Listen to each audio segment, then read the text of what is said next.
Guardian Ad Litem represents over 250 children in our county. Hi, I'm Elizabeth Tracy with CCTV News You Can Use, joined by Holly Rodriguez to learn more about what Guardian Ad Litem is. Thank you for joining us. Thank you for having me. So what is GAL? Good question. So a lot of people don't know about us, but the Guardian Ad Litem program represents children who've been abused, abandoned, and neglected in Charlotte County. And we do that by utilizing community volunteers as well as paid staff. Okay. Now how do you become a volunteer? So you start by attending what we call an informational session, because there's a lot to share with people. So we spend about an hour giving the nitty-gritty and letting people ask questions, and then there's an interview process and an application process, and then you get to go to training.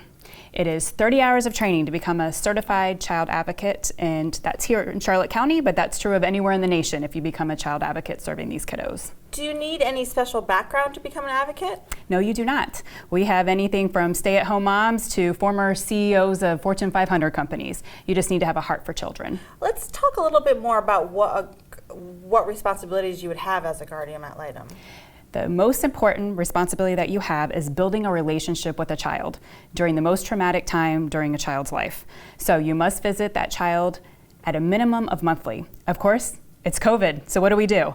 So some children are still visited in person, but if the advocate is not comfortable with that, we do have virtual means that we're making visits, and their team can assist them with that. But that's the most important thing we do. We have to meet with that child to know what that child is going through and to be someone for that child.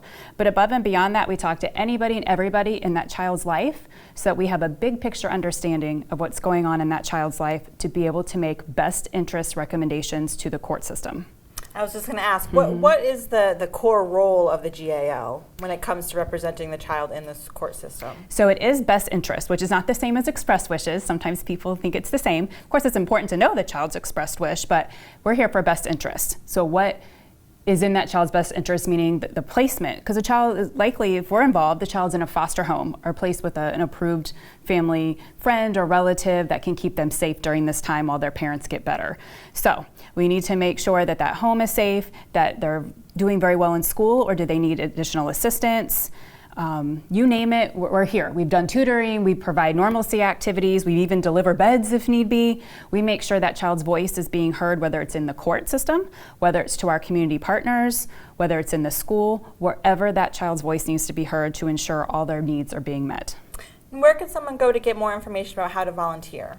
So they can go to guardianadlitem.org, or they can call our recruiter, Rick Sloan. They're welcome to call me as well. Website's probably the best way because they can read all kinds of additional information, and then they can fill out the information and we will get in touch with them. Is there anything else you'd like our residents to know about Guardian Ad Litem? Yes, I do. We are the stable force in a child's life. During a time that everything is changing, different schools, different caregivers, everything is topsy-turvy, and we are that stable force that stays with them while they're in the dependency court system. We are that voice for them. We are there to build that relationship so that they're comfortable and know that we will continue to be there for them until they have a solution to their situation. And I was just going to ask, so how long do you stay involved? Yes. And you said until there's a solution. Yes, meaning either they go home, which is our ultimate goal. We want to bring families back together and reunify them. And in some other situations, there's adoption and other alternatives if need be. So what kind of situation would put a child in your care? Okay, so anybody in the state of Florida, so of course that includes Charlotte County, all citizens are mandated reporters of child abuse and neglect and abandonment. So if you have a concern for a child, you can either go online or you can call the Florida Abuse Hotline, 800-96-ABUSE, and make a report, much like if you made a law enforcement report if something happened at your home. When that happens, that report goes down to the local Department of Children and Families office, and they go out and investigate what's in that report. Is that child safe or is that child unsafe? What makes a child unsafe in their home? Perhaps parents have substance abuse issues that are causing them to neglect their children. Perhaps there's physical abuse going on, sexual abuse going on. There's something in that home that is making that child unsafe to the point that that child needs to come out of the home, and the court system needs to get involved to ensure that child's safety. So you're representing the child in the court system?